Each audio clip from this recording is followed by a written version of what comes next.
mirar como algunos aspectos de la higiene del sueño que creo que nos pueden servir para mejorar algunas disfunciones que se pueden encontrar durante esta etapa tan importante de la actividad diaria.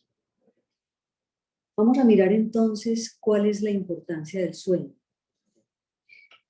El sueño debe ser un sueño en la medida de lo posible, un sueño que sea continuo y de un tiempo suficiente que nos permita realmente descansar y que sea un sueño reparador. Cuando el sueño es fragmentado o de duración reducida, afecta muchísimo la capacidad para concentrarnos, para la toma de decisiones y también se puede afectar inclusive la regulación de las emociones.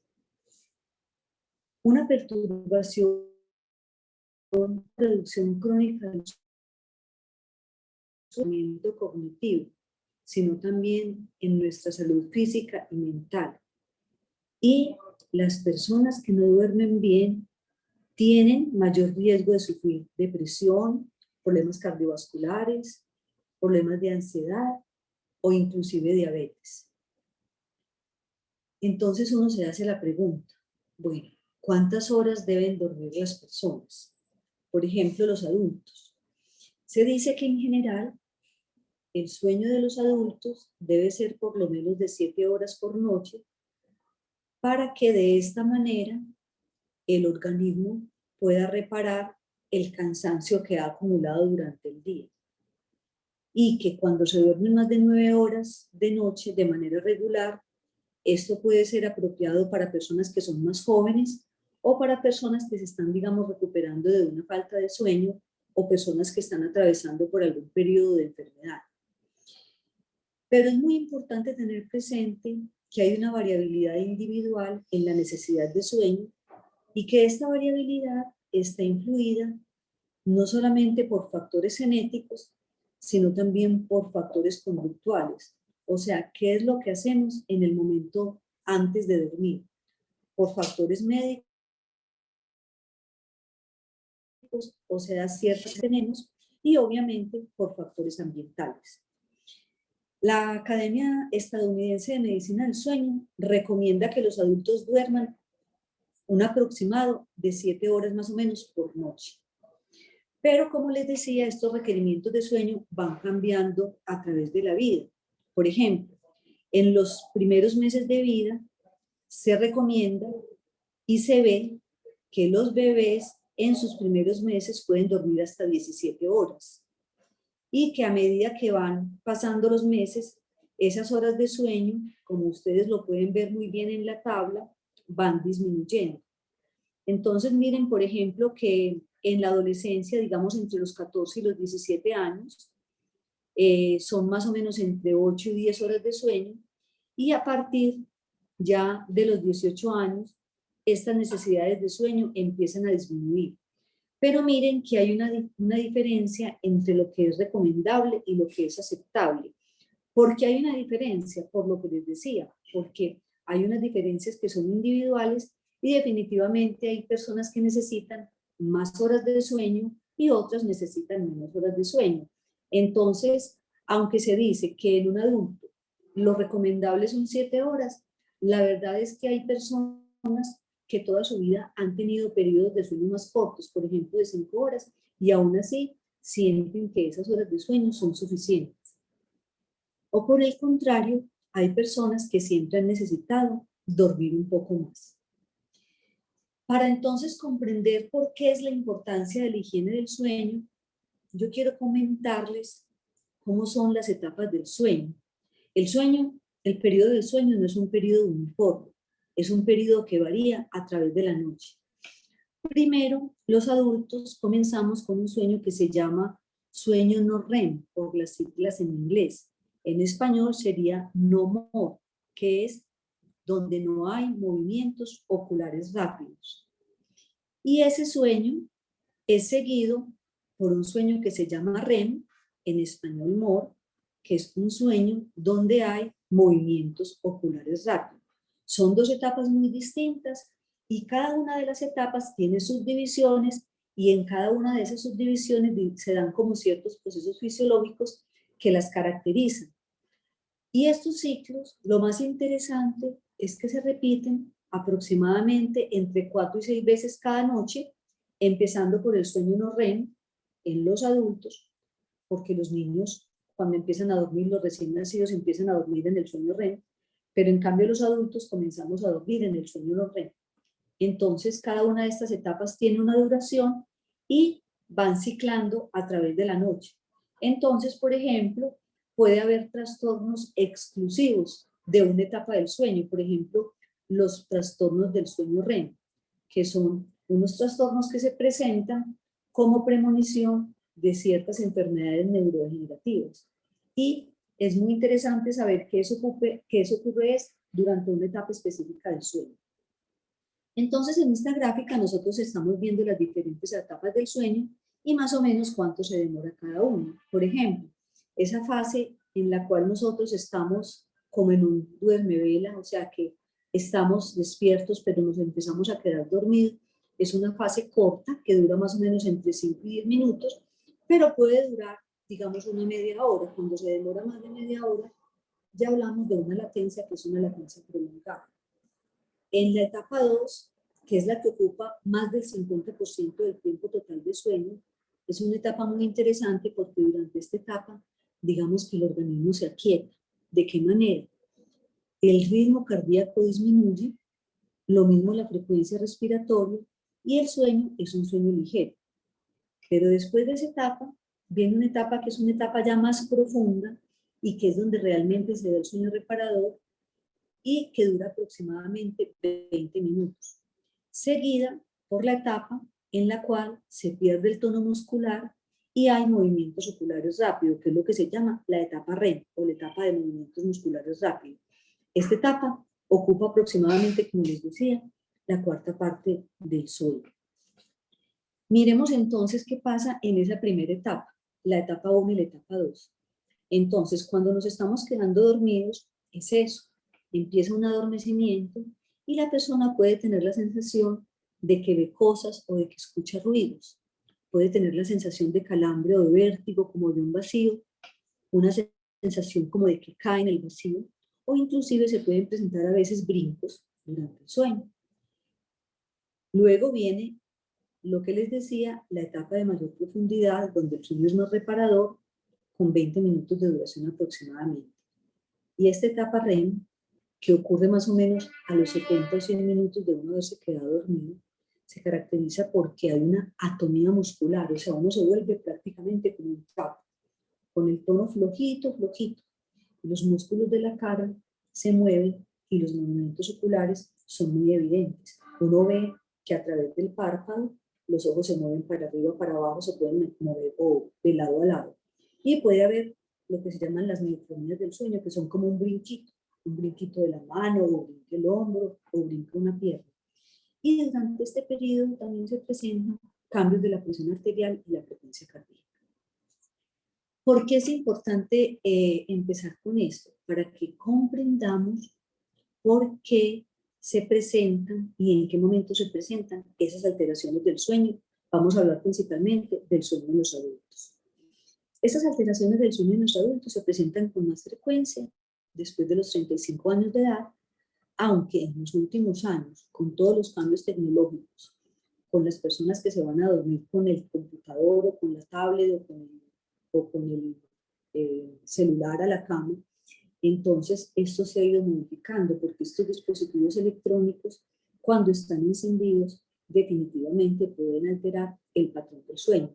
Entonces, a medida, digamos, que las ciudades se van industrializando y que hay ciudades que no duermen, como por ejemplo la ciudad de Nueva York, que es una ciudad que está despierta a las 24 horas, y uno tiene la posibilidad de entrar a un restaurante, así sea a las 2 o a las 3 de la mañana, entonces todas estas costumbres van haciendo que el patrón de sueño se vaya modificando. Vamos a ver entonces qué factores influyen para que un sueño sea realmente reparador.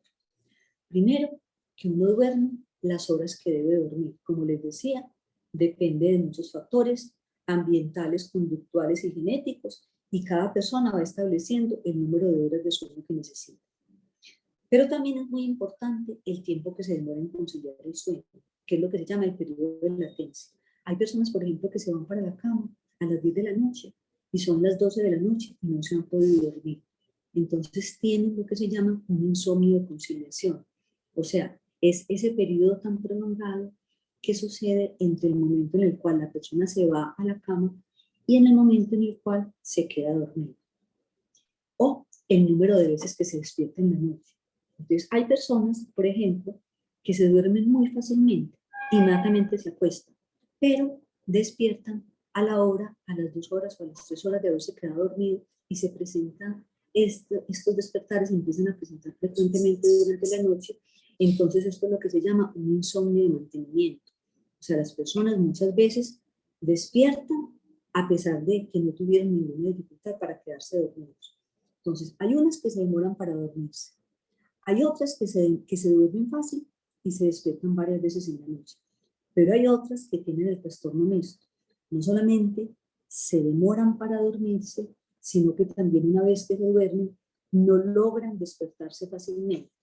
Y hay otras, por ejemplo, que se demoran muchas horas para dormirse y una vez se duermen, entran en un sueño profundo, profundo, del cual es muy difícil despertarlos y pueden dormir 9 o 10 horas o 12 horas, pero estos no son patrones normales, sino que son patrones alterados de sueño.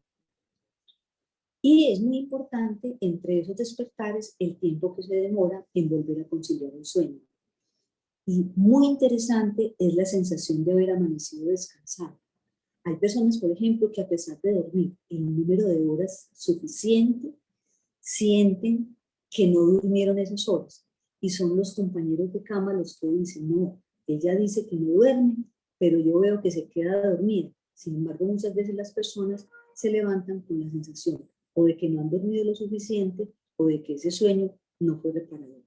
Entonces, es muy importante, no solamente la sensación de haber amanecido descansado, sino de que esas horas hayan sido las suficientes para esa persona. Entonces, en el sueño se debe considerar, en primer lugar, que las fases del sueño varían con el ciclo vital, lo que yo les mencionaba. Cuando el recién nacido está en sus primeros meses de vida, él empieza las etapas del sueño en el sueño REM. Observen ustedes a un bebé, por ejemplo, de un mes de nacido, y mirarán y comprenderán que esas sonrisas reflejas que tienen, esos movimientos de los ojos, esas muecas, esos movimientos corporales, esa respiración irregular, siempre son la primera etapa del sueño, porque ellos comienzan el sueño en la etapa REM. Y después de que pasan por ese periodo tan activo, donde se mueven, se sonríen, respiran irregularmente, viene un periodo de mucha calma y la respiración se hace muy regular y el rostro del bebé ya es un rostro supremamente relajado, no hace ninguna mueca y los ojos no se mueven para ningún lado.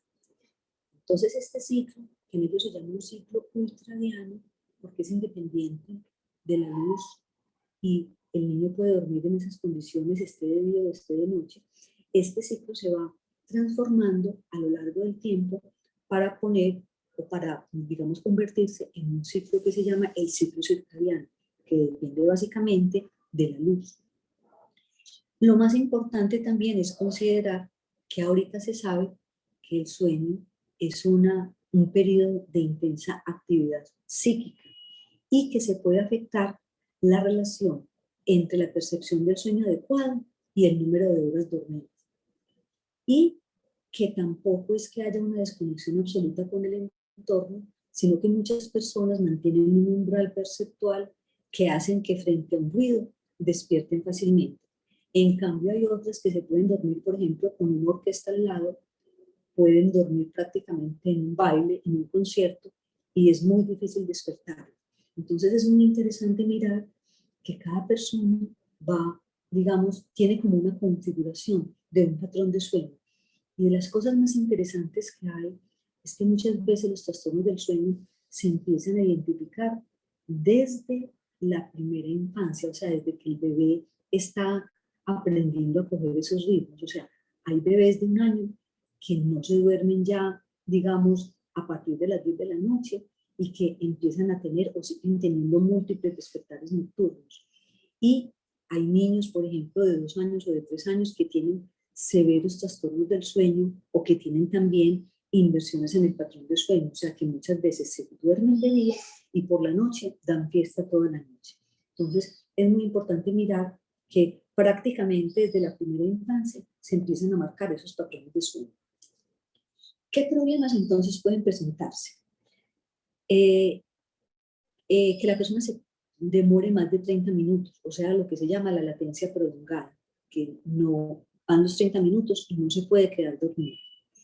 Que el tiempo total de sueño sea un tiempo muy corto, o sea, que no logre dormir las 7 horas, sino que duerma 3 o que duerma 4 horas. Y que las horas que duerme, ese sueño no es eficiente. Y que ese sueño es un sueño de mala calidad según evaluación subjetiva u objetiva. Subjetiva es que la persona siente que no descansa y objetiva es la persona que está, digamos, al lado y ve al otro día cómo se comporta esa persona que tiene falta de sueño, entonces ve lo desatenta que está o lo irritable que se ve. Entonces, ¿qué se puede hacer para dormir bien y para estar bien? Entonces, lo más importante es pensar que hay que hacer del sueño saludable una de las principales prioridades y que hay un concepto básico o hay conceptos básicos del sueño saludable. Primero, pensar que el sueño es una necesidad y que no es un lujo. Y segundo, que definitivamente se debe dormir bien para estar bien. ¿Por qué entonces es importante el sueño saludable? Por lo que mencionamos al principio de la importancia del sueño, porque se promueve la salud física y el bienestar mental, porque aumenta el rendimiento cognitivo y el rendimiento en el trabajo, y porque se reducen los riesgos de seguridad. Hay que recordar que para la mayoría de los adultos, 6 horas de sueño no es suficiente, 6. Recuerden que lo que recomienda la Academia Americana son 7, pero recuerden también las variaciones individuales que les dije. Y que con el tiempo, la pérdida continua de sueño puede tener un impacto muy dramático en la salud. Y que la falta de sueño está relacionada con problemas como la obesidad, la hipertensión arterial y la diabetes. Entonces, es muy importante comprender que son la calidad y la cantidad del sueño los que se pueden afectar y que si ambos o uno de ellos se afecta, se está afectando de una forma secundaria la salud. Vamos a mirar entonces algunos aspectos que tienen que ver con la productividad. Por ejemplo, si bien trabajar hasta altas horas de la noche, por ejemplo, para un empleado que trabaja en una empresa, es una cosa bien vista por el jefe de este empleado, hay que tener presente que cuando se trabaja hasta altas horas de la noche sin haber descansado previamente, se puede afectar la productividad laboral y causar un sueño que es insuficiente. Y que los trabajadores que duermen menos del tiempo que requieren por noche tienen mucha mayor probabilidad de perder tiempo en el trabajo. Por ejemplo, los trabajadores privados de sueño, aunque estén trabajando, definitivamente no funcionan de la mejor manera. El hecho de que el paciente se sienta somnoliento hace que también esté menos motivado y que no tenga energía. Y que además tenga dificultad para concentrarse y tenga más dificultad en la toma de decisiones. Además, les cuesta pensar de una forma creativa y obviamente puede afectar la resolución de problemas. Entonces, esta pérdida de productividad es una gran pérdida para los empleadores. Por ejemplo, se estima que en los Estados Unidos se pierde el equivalente a aproximadamente 1.23 millones de días laborales cada año debido a la falta de sueño. O sea, sumando pues como los días que no duermen bien las personas que están en etapa laboral. Por otro lado, hay que tener presente que entonces, si uno está somnoliento, se distrae muy fácilmente en el trabajo, tiene menos capacidad para detectar los errores, además de que los detecta menos, tiene menor capacidad para corregirlos, y el deterioro causado por esta falta de sueño equivale más o menos como a estar borracho, y que un porcentaje importante de las lesiones que suceden en el trabajo se atribuyen a problemas para dormir. Por ejemplo, si una persona está somnolienta, esto es una amenaza para la seguridad, por ejemplo, en las carreteras. Se considera que más o menos el 9.5 de todos los choques involucran somnolencia. Esos microsueños que sufren los choferes, entonces es muy importante porque pueden producir accidentes de tránsito. Y saber que conducir con sueño provoca una cantidad de accidentes cada año y que esos accidentes pueden ser fatales. Entonces, es importante aprender a reconocer también esas etapas de somnolencia, porque aunque la gente crea que es como muy fácil, no siempre es tan fácil. Por ejemplo, una clave para mirar qué tan somnolienta puede estar una persona es una persona que durante el día se sienta a mirar televisión y a los 5 minutos está dormida, o que está en una sala de espera y que la persona se duerme. Entonces, vamos a mirar, por ejemplo, uno de los primeros trastornos que aparece. Es el trastorno de lo que se llama de la fase de sueño vigilia, un trastorno que hace que esa fase sea tardía. ¿Qué quiere decir eso? A ver, el reloj biológico interno lo hace sentir somnoliento o alerta a unas horas regulares todos los días. Ese es el papel del reloj biológico que cada persona tiene. Y que el cuerpo, de una forma muy mágica y de una forma muy sabia, tiene todo este sistema con un cronometraje que es natural. Entonces, hay un hábito constante de quedarse despierto, pero si la persona se queda despierta y se duerme ya muy tarde, entonces puede alterar el tiempo de su reloj biológico. Y esto puede evitar que pueda conciliar el sueño en un momento apropiado. Entonces, ¿por qué se considera esa fase como la fase tardía? O sea, son esas personas que se van muy tarde a dormir y entonces ya les cuesta conciliar el sueño. Muchas veces, por ejemplo, los horarios laborales y sociales pueden hacer que algunas personas adquieran el hábito de irse a la cama muy tarde. A ver, esto es bastante frecuente, por ejemplo, entre los adolescentes. ¿Por qué? Los que están, por ejemplo, en la época universitaria. Tienen que trasnochar, presentando los temas, estudiando. Entonces, no se van a dormir a las 10 de la noche, sino que se tienen que dormir a las 12 o a la 1 de la mañana. Y sin embargo, se tienen que levantar muy temprano. Entonces, esta falta de horas de sueño es una cosa que va perpetuando la alteración de ese reloj biológico. Y entonces, este trastorno del sueño ocurre cuando solo puede conciliar el sueño un par de horas o más después de lo normal. Cuando, digamos, en la casa todo el mundo se fue a acostar a las 10 de la noche, esa persona ya, aunque no tenga la tarea que hacer, va y se acuesta a las 10 de la noche y nada que se puede dormir. ¿Por qué? Porque ya estuvo acostumbrado a dormirse siempre más tarde. Entonces, además esto entonces hace que le resulte muy difícil levantarse temprano en la mañana. ¿Qué se hace entonces para corregir esta fase de sueño que está retrasada? Lo que se recomienda es que estas personas se expongan a la luz solar de la mañana y que esta exposición solar de la mañana y de la luz brillante sea por la mañana y no por la noche, porque por la noche pueden aumentar los síntomas de fase de sueño tardía. O sea, cuando la persona se expone a luces muy brillantes en las horas de la tarde, puede tener más dificultad para conciliar el sueño. Y por eso entonces lo que se sugiere es que la persona mantenga las luces de la casa tenues y que oscurezca el dormitorio cuando sea la hora de dormir. Que baje la persiana, que cierre las cortinas, que apague las luces y que todo lo tenga lo más oscuro que sea, porque además eso favorece también, digamos, la sincronización con la producción de melatonina, que es la hormona que se produce, sobre todo con la oscuridad. Entonces se dice que uno de los elementos claves es que cuando está muy temprano, los ojos realmente vean la luz. Entonces salir de la oficina o salir del salón, estar expuesto un rato a esa luz brillante y se van enviando señales al cerebro y esas señales que se van enviando hacen que se pueda configurar el reloj biológico. En general, nuestra piel y nuestro organismo siempre necesita un tiempo de exposición a la luz solar. Entonces, como les decía, esta luz solar brillante por la mañana es una de las cosas es una de las cosas que más ayuda a regularizar ese ciclo. Y evitar, por supuesto, esa luz brillante al final de la tarde y al anochecer.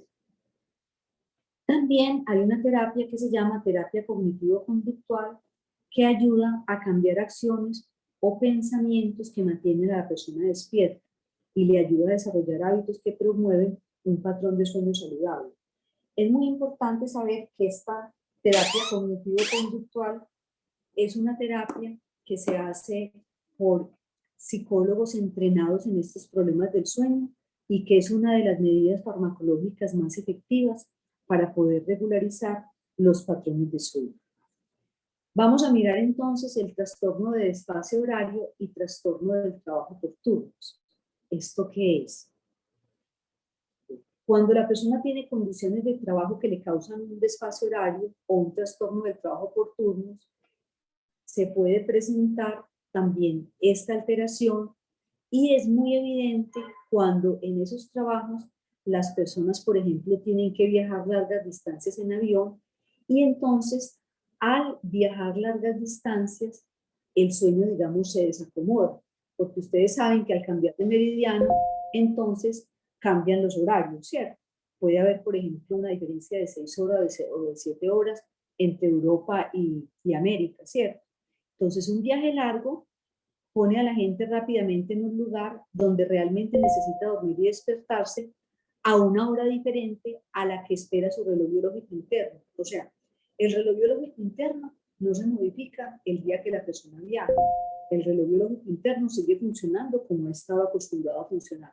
Pero entonces un viaje altera esto y esto es lo que se llama el jet lag, que son como esas alteraciones del sueño que aparecen cuando las personas hacen viajes, que son viajes muy prolongados de 13, 15, 20 horas, porque se cambian los meridianos. Entonces cambia ese reloj biológico y el reloj biológico no tiene tiempo para adaptarse porque la velocidad a la cual se hace el viaje es mucho más rápida de la que le toma al organismo compensar.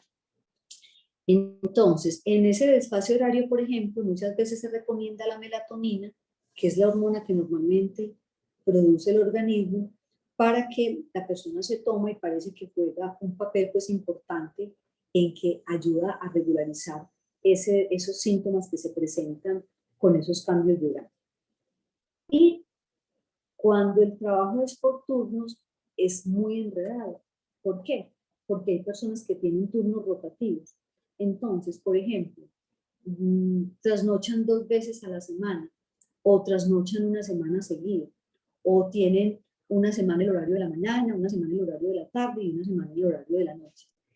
Esas cosas no son fáciles de cuadrar, pero lo que se sugiere es que si de todas maneras la persona tiene que trabajar por la noche, pues la persona debe dormir durante el día el número de horas suficientes para evitar esa alteración y que durante el día trate de simular las condiciones nocturnas. Entonces esas condiciones nocturnas que son oscurecer la pieza, evitar el ruido, pero muchas veces uno sabe, por ejemplo, que el paciente que se va a su casa después de haber trabajado una noche puede tener muchos estímulos externos. Esos estímulos externos pueden ser una olla a presión, los frijoles por allá pitando, el mondongo pitando y la persona tratando de dormir. Entonces, ¿qué se sugiere? Por ejemplo, el uso de tapones para los oídos para que en la medida de lo posible la persona se aísle de todo lo que significa ruido y que oscurezca definitivamente ese cuarto donde está descansando. Entonces lo que pasa es que si la persona tiene que trabajar cuando el cuerpo quiere dormir, es cuando se van presentando estas alteraciones, ¿cierto? Porque la persona debe intentar dormir cuando su cuerpo espere estar despierto. Por ejemplo, si yo nunca trasnocho y me voy de rumbo, ¿cierto?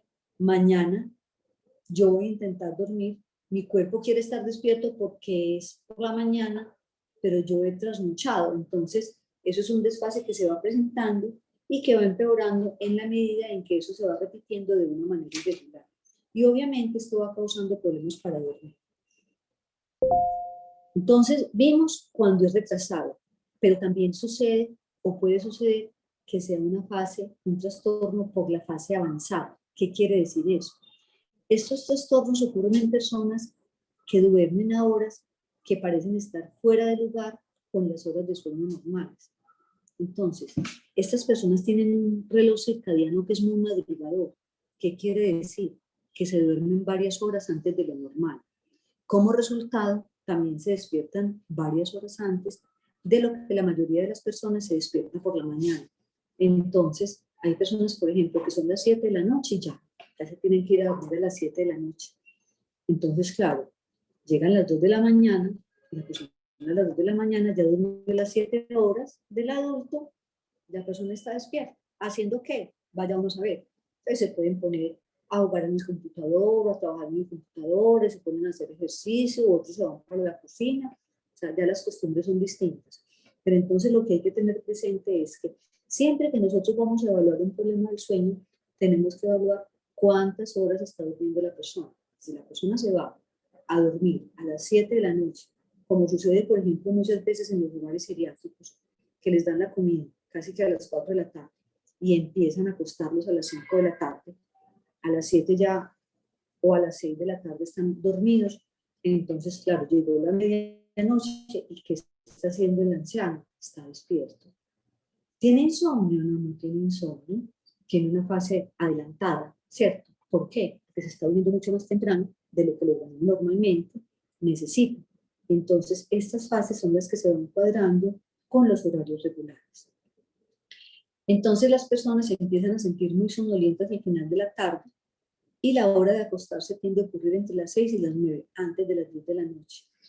Y como les decía, como se acuestan temprano, se despiertan temprano y generalmente las despertadas son entre 2 y 5 de la mañana. Cuando son a las 5 de la mañana, pues digamos como que no es muy complicado porque esa puede ser una hora normal en que las personas empiezan a levantar. Pero cuando se despiertan a las 2 de la mañana es muy difícil. ¿Por qué? Si, por ejemplo, son pacientes que tienen alteraciones comportamentales, es muy difícil porque el resto de las personas están despiertas a esa hora.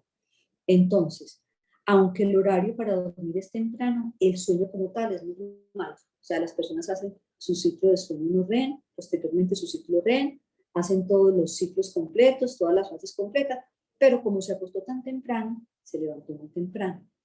Entonces, el problema es que entonces cuando los planes sociales se llevan a cabo durante la tarde, durante la noche, es muy complicado. Por ejemplo, ustedes saben que ahorita los adolescentes han cambiado esta forma, digamos, social, en el sentido en el que las rumbas empiezan a las 12 de la noche. Por ejemplo, en la época mía, la hora de la llegada era como la hora de la cenicienta, a llegar a la casa, ¿cierto? Era más o menos como a las 12 de la noche, que ya uno estaba en la casa. Pero las fiestecitas empezaban a las 8 o a las 9, ¿cierto?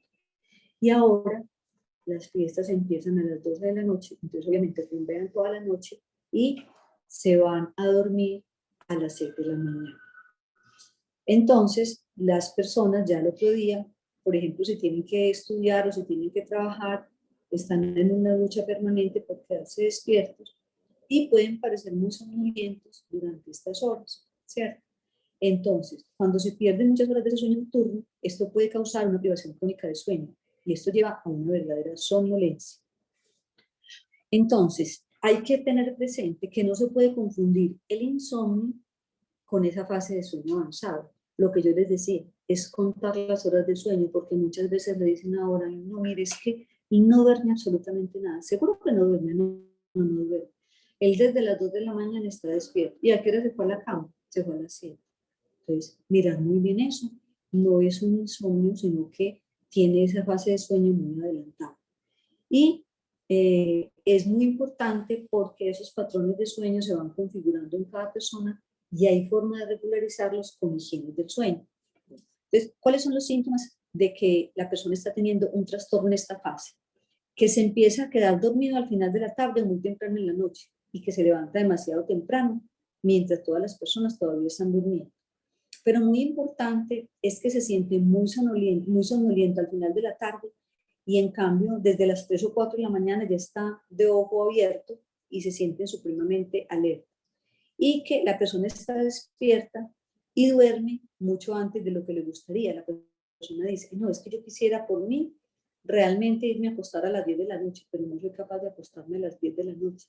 Realmente desde las 7 mi cuerpo ya me está pidiendo cama. Bueno, también es interesante que mirar que los trastornos del sueño pueden afectar la salud de manera diferente, por ejemplo, en hombres y en mujeres.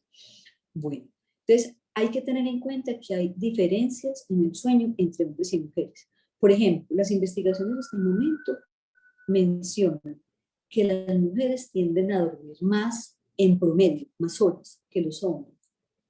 A veces las responsabilidades laborales y familiares pueden influir en el tiempo que la persona se pasa durmiendo.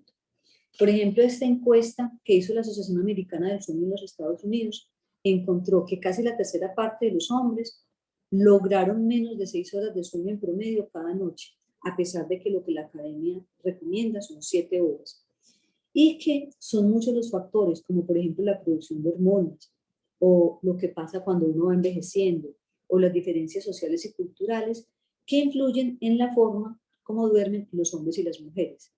Y que es muy posible que los hombres no duerman lo suficiente cada noche a pesar de que están pasando suficientes horas en la cama. Y que entonces para ellos puede ser difícil conciliar el sueño o permanecer dormidos, y que esto indica obviamente los trastornos del sueño. Entonces es fundamental saber que con estos trastornos del sueño, aquí sí tanto para hombres o para mujeres, recuerden siempre que esto va acompañado de otras cosas. Por ejemplo, en el hombre se ha visto la relación en el estado de ánimo y hasta en la tasa de fertilidad.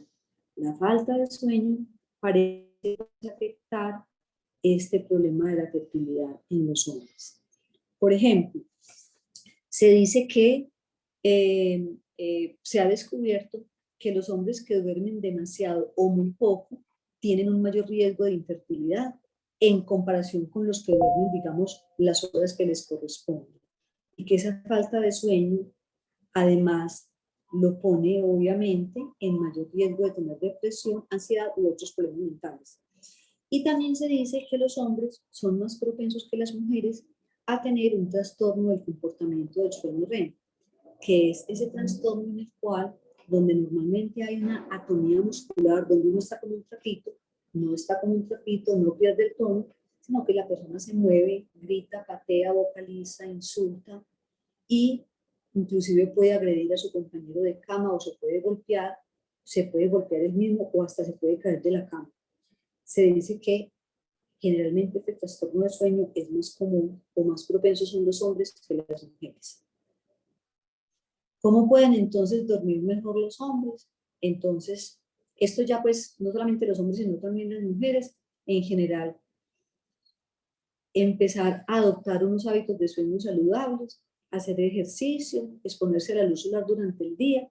Y una cosa muy importante, tanto para hombres y mujeres, aquí ya empiezo a dar pues como los primeros claves para una buena higiene del sueño, es limitar el tiempo frente a la pantalla antes de acostarse.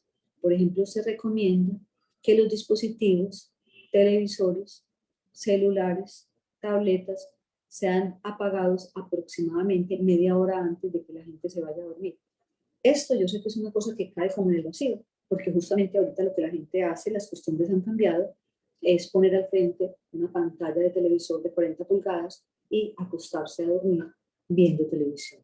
Entonces, esto ha cambiado y ya cada persona se encargará de saber que esa exposición va cambiando su patrón de sueño.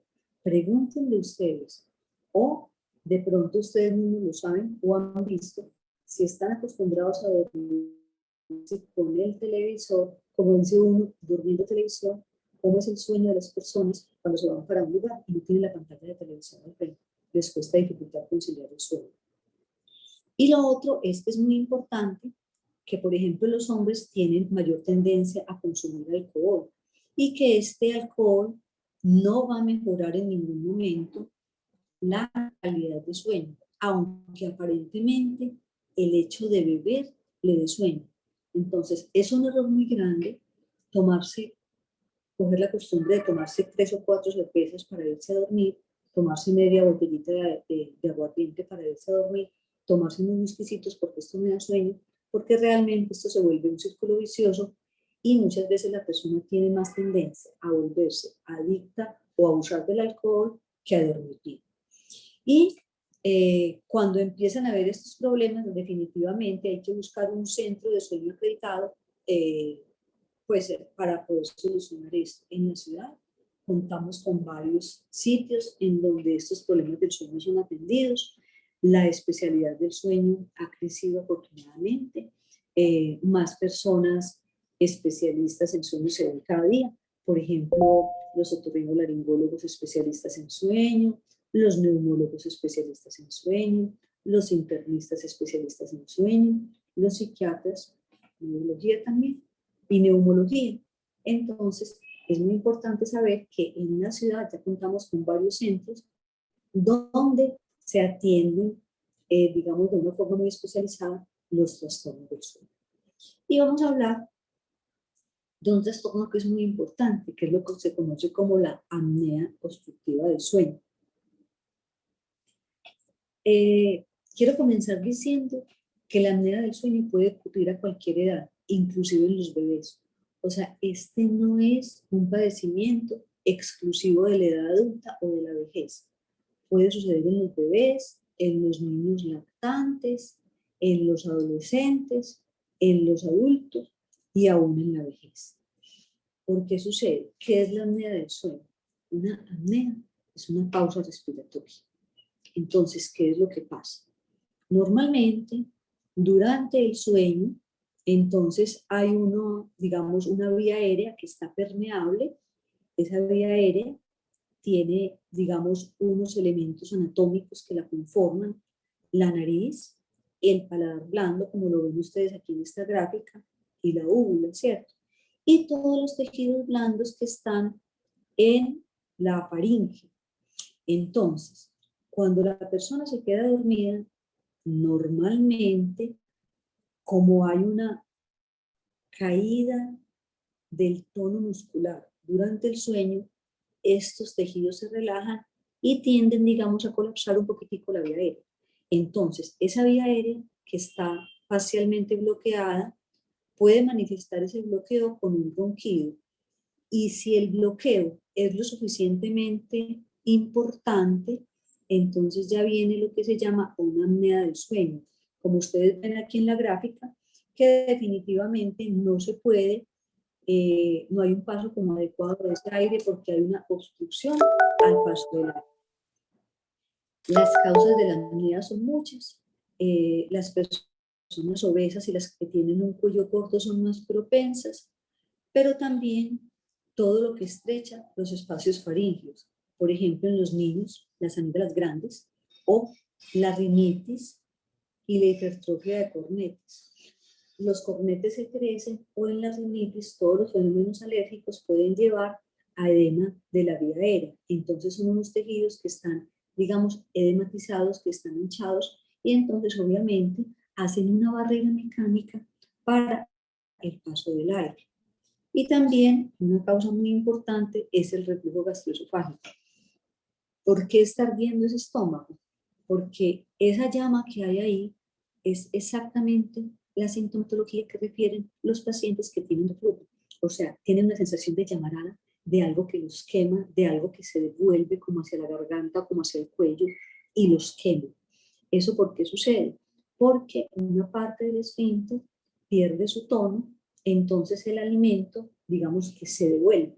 Y esa devolución de esos jugos gástricos y todo produce como esa sensación de que no son. Y esto es una causa importante de apnea del sueño. Es una causa tratable porque hay muchas medidas farmacológicas y no farmacológicas que mejoran el reflujo gastroesofágico.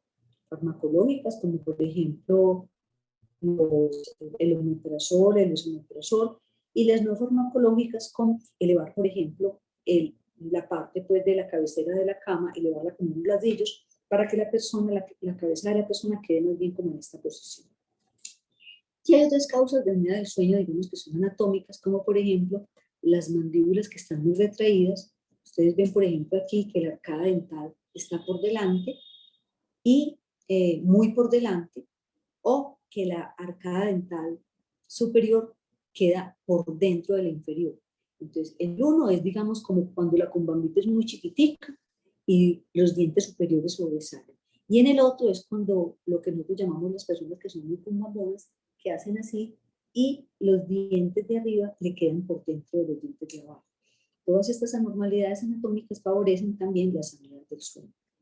También los problemas de la tiroides son muy importantes, el reflujo ya los había dicho, el síndrome de Down, porque los niños con síndrome de Down generalmente tienen una lengua que es mucho más grande.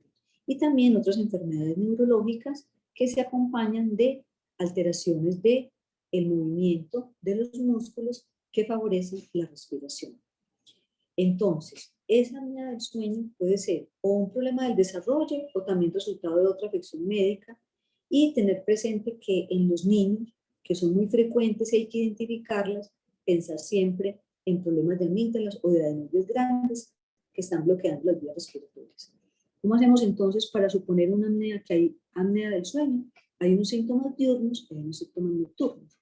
Cuando está por la noche, entonces las personas roncan, la apnea, o sea, como el paro de la respiración se ve, las personas despiertan con la sensación de que están asfixiadas, o hay muchos movimientos y se despiertan frecuentemente, pueden sudar, les da por levantarse, por ir a orinar, el sueño es muy agitado, definitivamente no pueden dormir o tienen esa sensación de que no son. Y en el día, ¿cómo está una persona que tiene apnea? Está somnolienta, el sueño no es reparador, se siente cansada, se siente fatigada, le puede doler la cabeza, está irritable, se siente deprimida, tiene dificultad para concentrarse, tiene problemas para consolidar esa información que recibe y también puede haber inclusive afectación de la alimento. Es muy interesante tener presente que la apnea del sueño a menudo no se diagnostica. Por ejemplo, en los Estados Unidos se estima que alrededor de 23.5 millones de adultos padecen apnea del sueño y permanecen sin diagnosticar. ¿Y esto por qué pasa? Porque muchas personas no reconocen que los ronquidos son una señal de advertencia de la apnea del sueño. Que las mujeres, por ejemplo, esto es otra cosa que se ha estudiado, tienden a subestimar los ronquidos y a subestimar su volumen. ¿Cómo así que el volumen?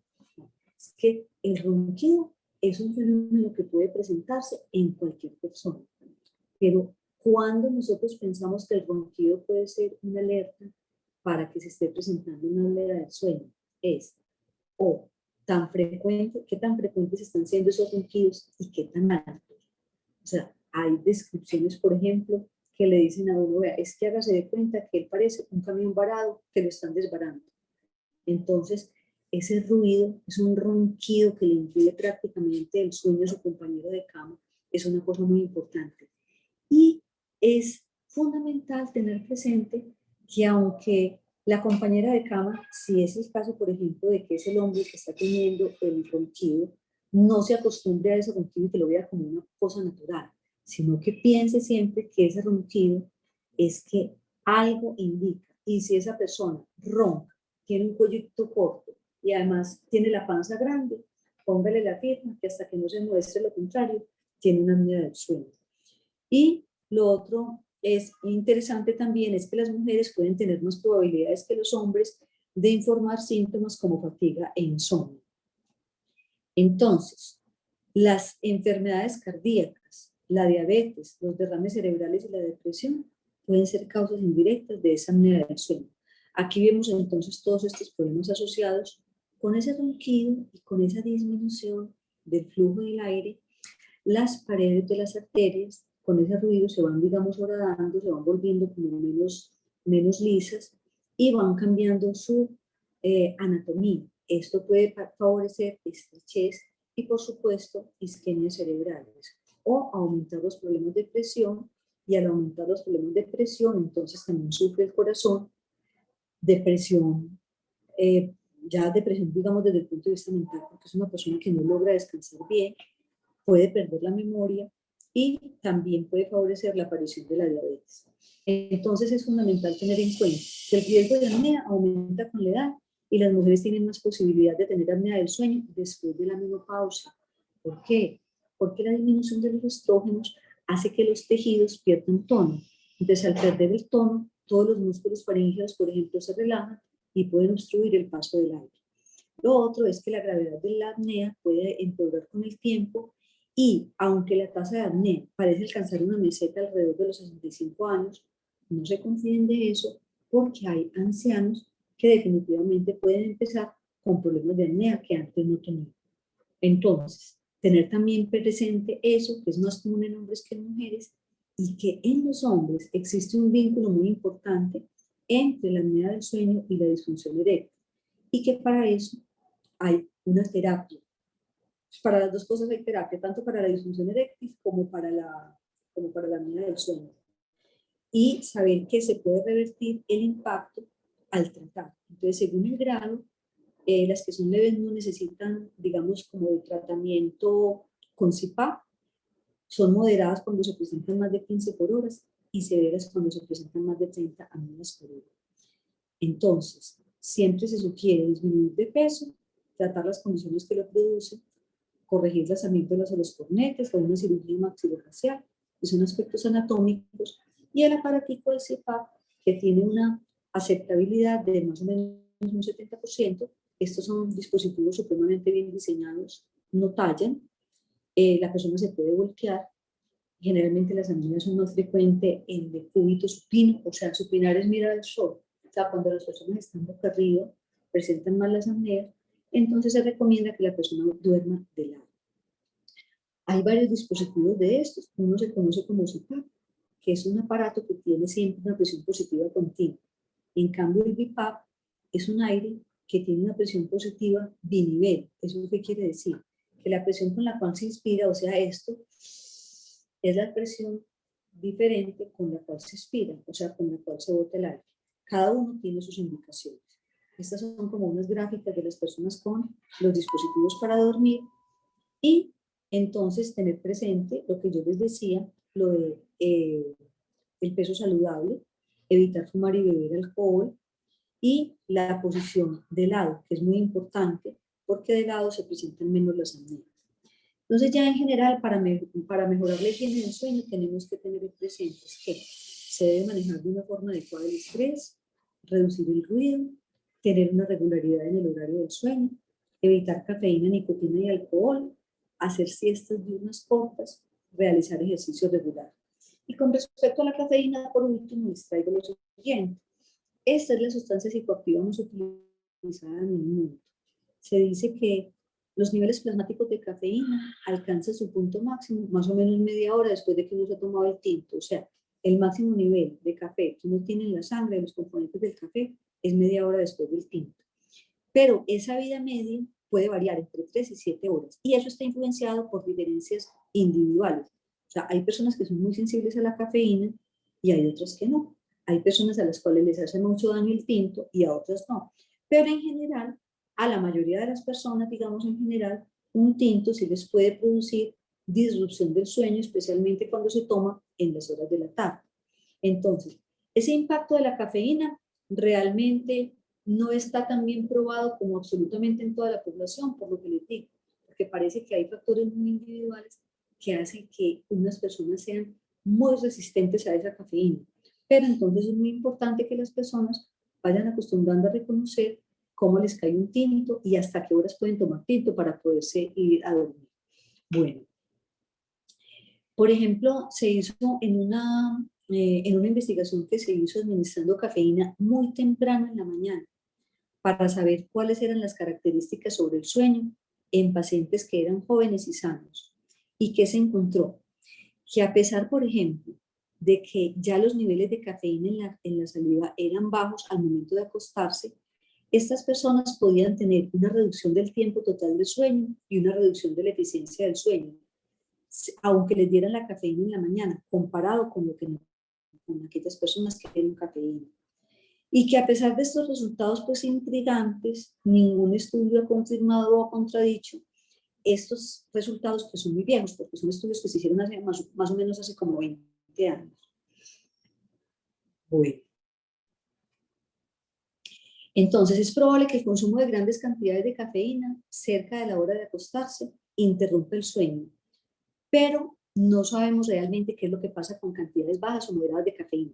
En general, uno qué es lo que dice, uno qué es lo que propone. Mire, primero que la persona aprenda a conocer cómo esa sensibilidad que tiene al café. Yo conozco personas que dicen, yo me tomo un tinto para irme a dormir y no les hace daño. Y hay otras personas que dicen, yo puedo tomar tinto hasta las 12 del día, o yo puedo tomar tinto hasta las 2 de la tarde. Si yo me tomo un tinto después de la tarde, después de las 2 de la tarde, no puedo dormir.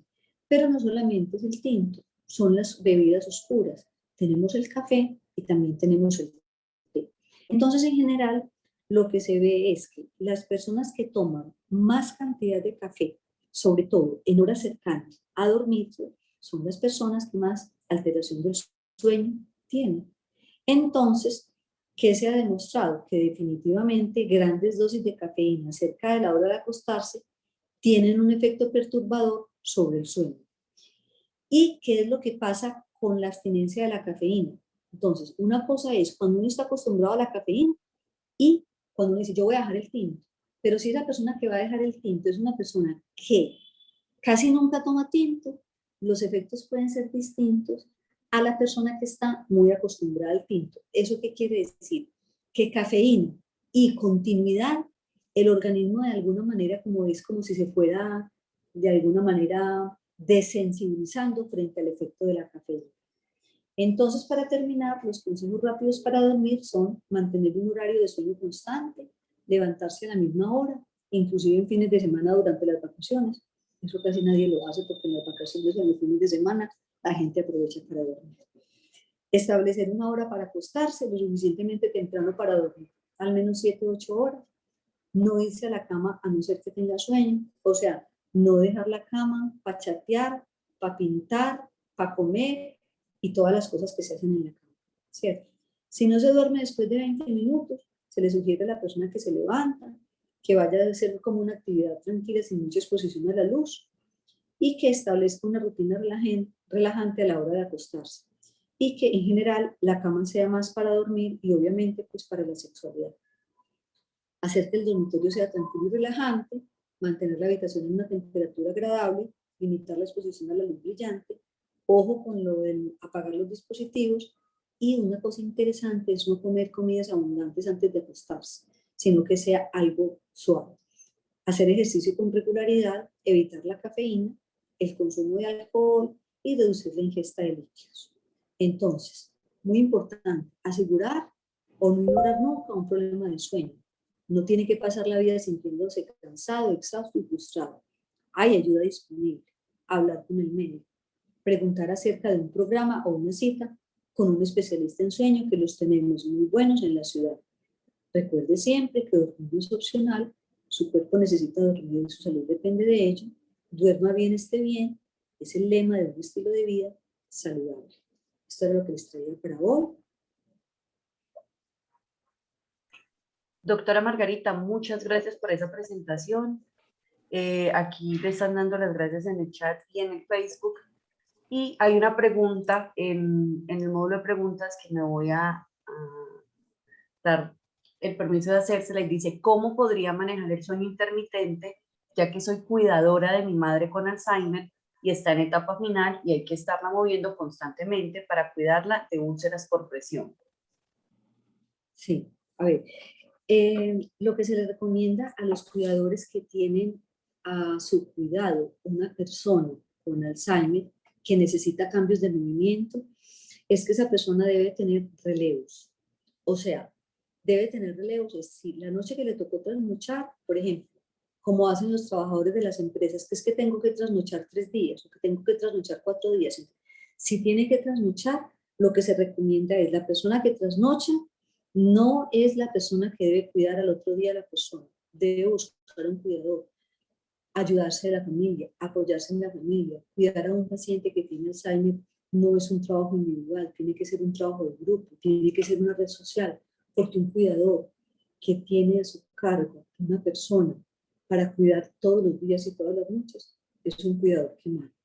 Entonces hay que tener presente que los cuidadores también necesitan descansar, o sea, irse a dormir. Entonces lo que se recomienda es que si después, digamos, en el momento en el que la persona está cuidando y tiene que levantarse, hacer los cambios de posición, esa persona debería tener la posibilidad de descansar por lo menos toda la mañana al día siguiente. ¿Cómo se hace eso? Yo sé que no es fácil, pero hay que ir creando conciencia de que cuidar a un paciente con este tipo de enfermedades tan disruptivas del sueño es un trabajo de grupo, no es un trabajo individual. Doctora Margarita, Ángela, muchísimas gracias por la intervención. Aquí nos dicen muchas gracias, doctora Margarita. Pues aprovecho y les cuento a todos que se estaban escuchando un poco, había problemas con el audio, la doctora Margarita tuvo problemas con el computador, entonces por esa razón de pronto había un poquito de interferencia. Doctora Margarita, le agradecemos muchísimo su atención hoy, su presentación, todos quedamos realmente muy conmovidos con el sueño. Entonces ya todos sabemos que la importancia del buen dormir. De todas formas saben que la doctora Margarita siempre nos ha hablado sobre el sueño, siempre nos ha resaltado la importancia de un buen dormir, un buen descanso y ese también nos sirve como un factor protector para prevenir muchas enfermedades. ¿Cierto, doctora? El buen descanso. Claro que sí, eso es fundamental. Listo. Bueno, entonces muchas gracias a ustedes por la invitación y nos vemos en una próxima oportunidad. Listo, doctora. Bueno, a todos